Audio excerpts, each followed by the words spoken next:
Going to the next step, once your risk appetite is, you have arrived at your risk appetite, let us create a strategic risk matrix based on risk appetite.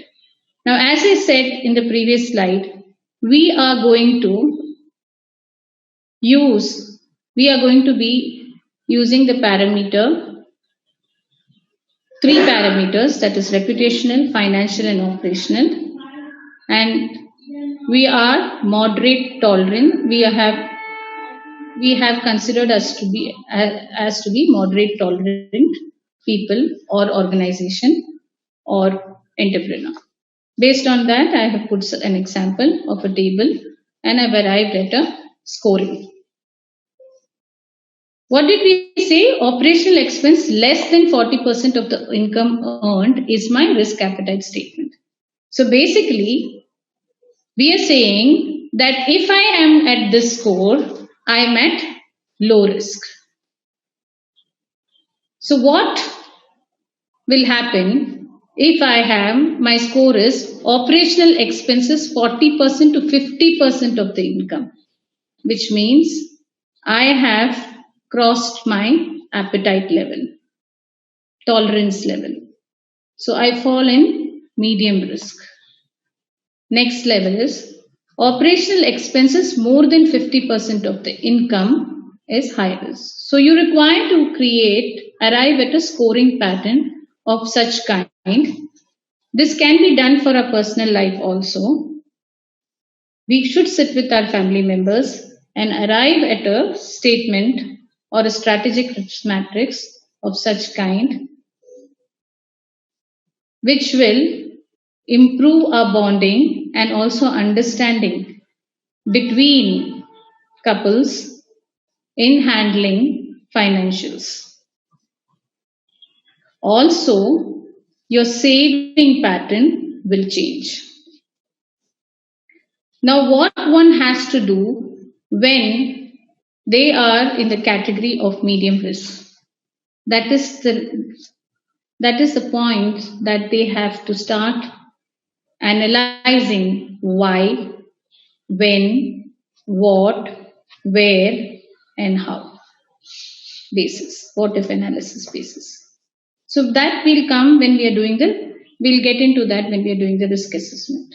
First, let us have a skeleton structure based on the data and come to a scoring which is acceptable for a trainer, training company, or an entrepreneur. Now, in financial statement, I have put return on investment is 8% to 10%. So I have given a range. You could do that. If he was risk averse, he would have put 9 to 10%. I have put a score of 8 to 10%. These are all examples. Your scores might be different. Your tolerance level might be different. Return on investment 6% to less than 8%. I have set medium. This is where I require to start my risk assessment. Return on investment is less than 6%. I am in high risk. So this is my tolerance appetite score chart that I have created. You could call it anything. I am not using the ERM terminologies or ISO terminologies. I've just kept it as simple as possible, as we are expecting that we would use it in our day-to-day life also. Reputation, positive feedback from 95% and more of respondents. We have put it in low risk. Medium, positive feedback from 80% to 95% of respondents. Positive feedback from less than 80% of respondents is high risk. So once you have made the risk appetite, it is so easy to put this scoring. I hope you have understood till here how we have prepared the strategic risk matrix based on risk appetite. Even when we go for a negotiation, if we can understand the risk appetite of the customer, we would be able to give him the right product with the right pricing. We will be able to give him certain value added services which you know, as per his attitude, will convert your lead to a business. So, every aspect of tools that we use, whether it is negative tool or a positive tool, you can get positive out of it. Once your risk matrix is ready, your question could be, is this the final? And does it remain?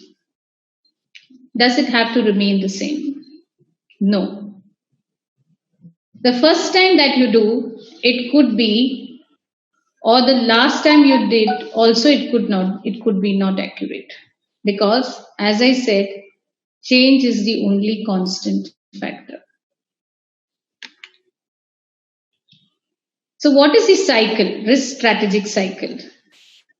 The risk strategic cycle is first you develop a risk matrix, strategic risk matrix, then communicate. So, as a trainer, you will say, whom should I communicate? As a trainer, I should say I would communicate to my family members. If I have a child who's 18 years and above, he should be knowing the situation that we are in today's scenario. Should communicate so that the transition is smooth, the acceptance is smooth, and we are able to handle the situation gracefully. With my experience, I've always seen when you put data and statistics and explain it to a child who's adult, he or she will be able to understand. So you will be communicating to your family. We are not here to be trainers only. Some of us aspire to start a training company also. So our goals are high. So communicating with your stakeholders is very important. Training company, you have to communicate your reputation risk, your operational risk, operational strategic risk matrix to your trainers also, to your staff, so that they know when they are taking any step, even if it is a small decision, they in back of their mind they are aware of their tolerance levels. Accordingly, they will do a need based study, or accordingly the trainer will be well prepared with your vision to deliver and be a family, as they are all your family members. You have to continuously monitor the performance of each parameter with data and with risk assessment being done half yearly or yearly basis in an ideal scenario, which will allow you to understand in which level are you in. As a trainer, as an entrepreneur, as a training company, suppose in a particular month there's a splurge in the expense. When you're reviewing, when you're doing your risk assessment, you will find that you're in medium. But if you do it only when you find suddenly there is a drop in your income or so, you might not be able to manage the situation. So if you have practiced it regularly, you will very well able to handle the situation for at least 3 months, 6 months, and some of them being risk averse, it could be even 1 year. You should also have a timeline of stock of financials of your branding for a period of time, so that when such situation happens, you know, I'm prepared for 3 months, or I'm prepared for 6 months, I'm prepared for some months. When you do this exercise regularly, I'm sure whenever you have a crisis or a risk situation, you will be handling it in a more structured way rather than panicking. I end this session with this slide with requesting you all to do this exercise. This is a very useful tool. I have been using it personally. I monitor my finances. I had my financial statement even when I was a freelance consultant, even when I was working in my working in corporates. You require to have a simple financial statement in place. If you are a budding entrepreneur, even more.